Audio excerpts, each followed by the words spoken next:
Hello student.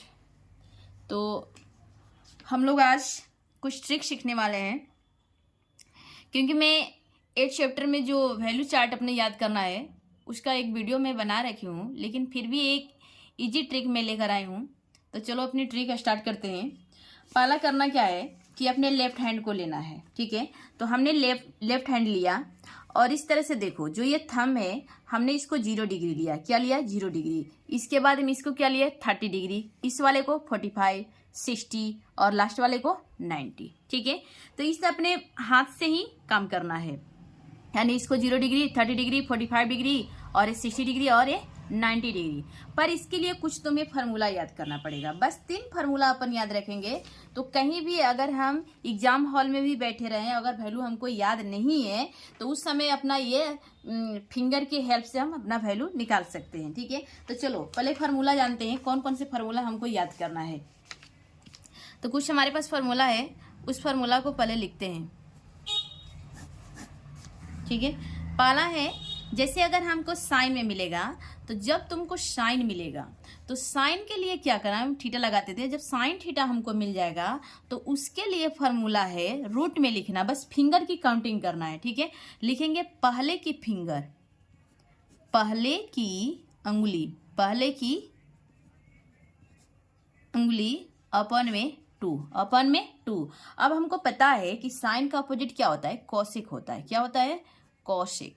बस अगर cosec theta में हमको पूछ दे, ठीक है, तो बस ये 2 को ऊपर भेजना है, 2 चला जाएगा ऊपर और ये रूट आ जाएगा नीचे, ठीक है। यानी पहले की अंगुली, क्या लिखेंगे?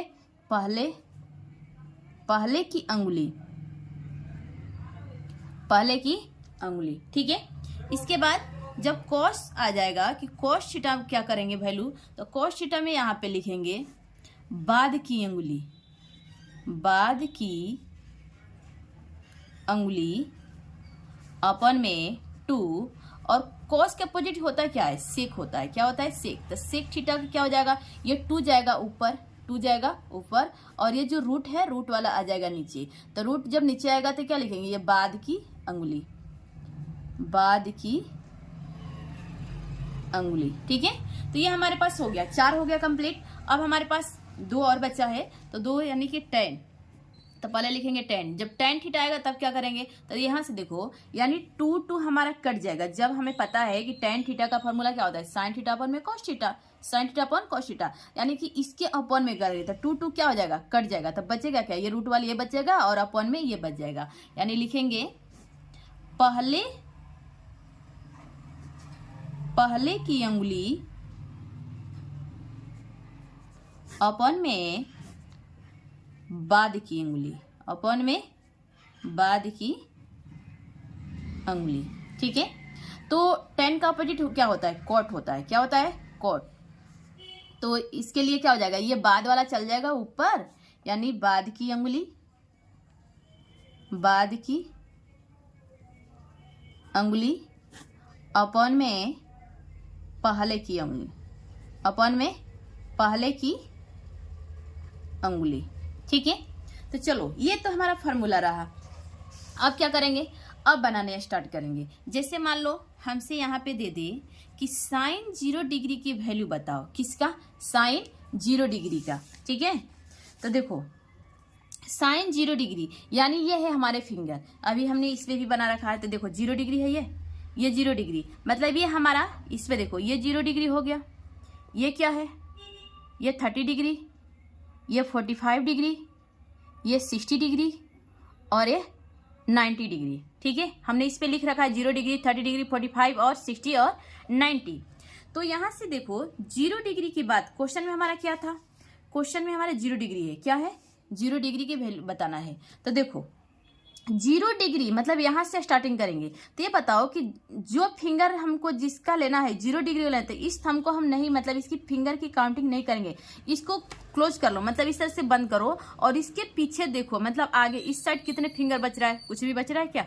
एक भी फिंगर नहीं बच रहा है, ठीक है, यानी कुछ भी नहीं इधर। तो क्या लिखेंगे? रूट में क्या था? पहले की अंगुली, क्योंकि साइन में पहले के देना, तो इससे पहले कहाँ है? कुछ भी बच रहा है? इधर नहीं बच रहा है, मतलब इसके बाद 4 है लेकिन इसके इधर एक भी फिंगर नहीं है, 0 है। क्या है 0, तो लिखेंगे रूट में 0। देखो पहले की अंगुली हमने लिखा ना, और रूट का 0 अपॉन में 2, तो ये देखो यानी कि 0 रूट से बाहर आएगा 0 2, तो जब हम 0 में 2 से डिवाइड करेंगे तो आएगा क्या 0 आएगा ना, तो साइन 0 डिग्री का वैल्यू क्या होता है 0 होता है। ठीक है, उसी तरह से मान लो हम लेते हैं साइन 30 डिग्री, किसका साइन 30 डिग्री। तो देखो 30 डिग्री हमारा क्या है, ये फिंगर, ये नहीं 0 डिग्री है, और ये क्या है 30 डिग्री। तो अब इसको ऐसे बंद करो, और इससे पहले देखो ये तो बाद में काउंटिंग हो रहा है, इधर बाद में और इधर पहले, तो इसके पहले कितने फिंगर है, एक फिंगर है, तो यानी रूट में लिखेंगे, क्या लिखेंगे रूट में 1 और नीचे में 2, तो 1 का स्क्वायर रूट क्या होता है 1 का स्क्वायर रूट 1 होता है, तो 1 अपॉन में 2 आ गया आंसर हमारा,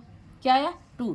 हाँ, एक चीज होता है कि जैसे साइन 45 डिग्री होता है, इसमें बच्चे फंस जाते हैं। साइन 45 डिग्री कैसे निकाले, देखो साइन 45 डिग्री हम जब ऐसे इस तरह से किए तो कितने फिंगर बच रहे हैं हमारे पास, 2 बच रहा है। कितने बच रहे हैं 2 बच रहे हैं ना इधर, तो लिखेंगे कितने रूट में 2 अपॉन में 2, लेकिन हमारा होता क्या है 1 अपॉन में रूट 2 होता है साइन 45 डिग्री का, यहाँ तो उल्टा आ गया हमारा। तो देखो एक काम करते हैं, यहाँ से जैसे अगर हम रूट टू मल्टीप्लाई रूट 2 करें तो क्या मिलेगा, यानी कि इसको करेंगे तो 4 2 आएगा ना, क्या आएगा केवल 2 आ जाएगा।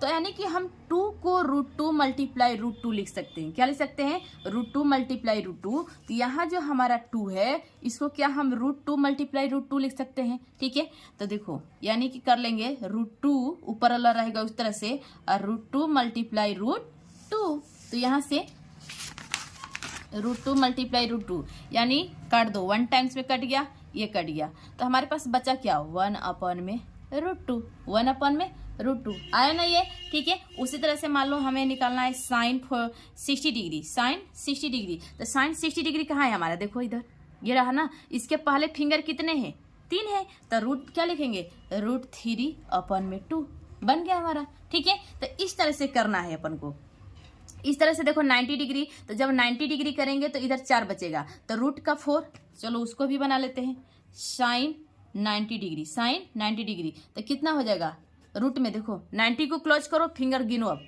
जो जिसका मतलब जिस डिग्री का बात करेगा उस फिंगर को नहीं लेना है, उसके पहले वाला फिंगर लेना है। तो कितना हो गया ये 4, यानी 4 अपॉन में 2, और 4 का स्क्वायर रूट क्या होगा 2, 2 अपॉन में 2, कट के क्या मिलेगा 1 मिला कि नहीं मिला। ठीक है, तो ये रहा हमारा साइन का। लेकिन अगर हमारे पास कॉस आ जाएगा तब क्या करेंगे, तो कॉस में बाद के फिंगर को देखेंगे, किसका बाद का। तो देखो उसको भी बना लेते हैं, जैसे कॉस लेते हैं कितने 30 डिग्री या 0 डिग्री लेते हैं, कॉस 0 डिग्री। तो हमने क्या बोला है, हमने बोला है कि हमें क्या देखना है बाद के फिंगर को देखना है, कॉस में बाद का।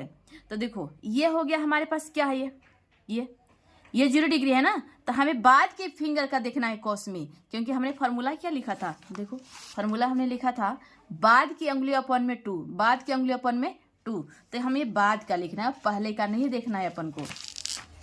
ठीक है, तो देखो अब यहाँ तो हमने इसको बंद कर लिया, कितना बचा हमारे पास 4 बचा ना, तो जब 4 बचा तो इसको लिखेंगे रूट में 4 अपॉन में 2, तो इसका क्या आएगा देखो, तो 4 का स्क्वायर रूट 2 आएगा, 2 अपॉन में 2, कट के क्या मिला 1 मिला, कट के क्या मिला 1 मिला हमारे पास। ठीक है, तो उसी तरह से कोई और वैल्यू हो, जैसे मान लो अब cos 45 डिग्री की वैल्यू निकाल लेते हैं, तो cos 45 डिग्री यहाँ निकाल लेते हैं, cos 45 डिग्री, तो क्या हो जाएगा ये देखो 45 डिग्री यानी बाद का, चाहे बाद का हो या पहले का, दोनों में तो सेम आया, रूट मतलब 2 इधर आया 2 इधर आया, तो बाद की अंगुली 2 है, तो यानी कि रूट 2 अपॉन में 2, तो इसको ऐसे नहीं छोड़ेंगे, क्योंकि हमने अभी बताया कि 2 को हम रूट 2 मल्टीप्लाई रूट 2 लिख सकते हैं। ठीक है, तो रूट 2 ऊपर रहने दो और इसको लिख देंगे रूट 2 मल्टीप्लाई रूट 2, तो 1 कट गया, 2 × 2 यानी 1 टाइम्स पे खत्म, ये भी 1 टाइम्स पे खत्म, तो हमारे पास बचा क्या 1 अपॉन में रूट 2 बच गया, 1 अपॉन में रूट 2। ठीक है, तो इस तरह से अपन को काम करना है। हाँ, जैसे मान लो अगर हमसे पूछ दे यहीं कि सेक 60 डिग्री की वैल्यू निकालो, सेक 60 डिग्री की वैल्यू बताओ, तो अब बताओ कि सेक में हमें पता है ना कि सेक किसका अपोजिट होता है, सेक कॉस का अपोजिट किसका अपोजिट होता है कॉस का, यानी 2 ऊपर और बाद वाला अंगुली नीचे। तो पहले 2 को लिख लेते हैं, पहले 2 को ऊपर लिख लेते हैं, 2 को ऊपर लिख लिए। ठीक है, जब 2 को ऊपर लिखे तो अब बाद का लेना है ना अपन को, तो बाद का 60 पे जाओ अपन, फिंगर पे जाओ, ये 60 है। तो ये देखो इसके बाद में कितने फिंगर बच रहे? 1 बच रहे। कितने बच रहे? 1। तो अपॉन में क्या आया? 1 आया। तो फिर क्या हो जाएगा? 1 से हम डिवाइड करेंगे तो 2 टाइम्स में खत्म, यानी 2 आएगा। क्या आ जाएगा? यानी सेक 60 डिग्री की वैल्यू हमारे पास क्या मिलेगा? 2 मिलेगा। क्या मिलेगा? 2। तो इस तरह से अपन को काम करना है। चलो tan का भी कुछ वैल्यू ले लेते हैं। tan में क्या करेंगे?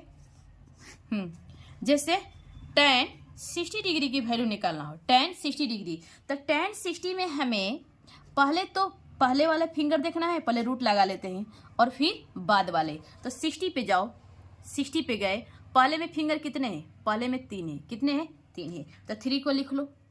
और बाद में फिंगर कितने हैं? 60 के बाद 1 है। क्या है? 1। तो ये क्या हो गया हमारे पास? यानी कि √3 का स्क्वायर रूट तो होगा नहीं, डेसिमल में चला जाएगा, लेकिन √3 ही रहने दो इसका।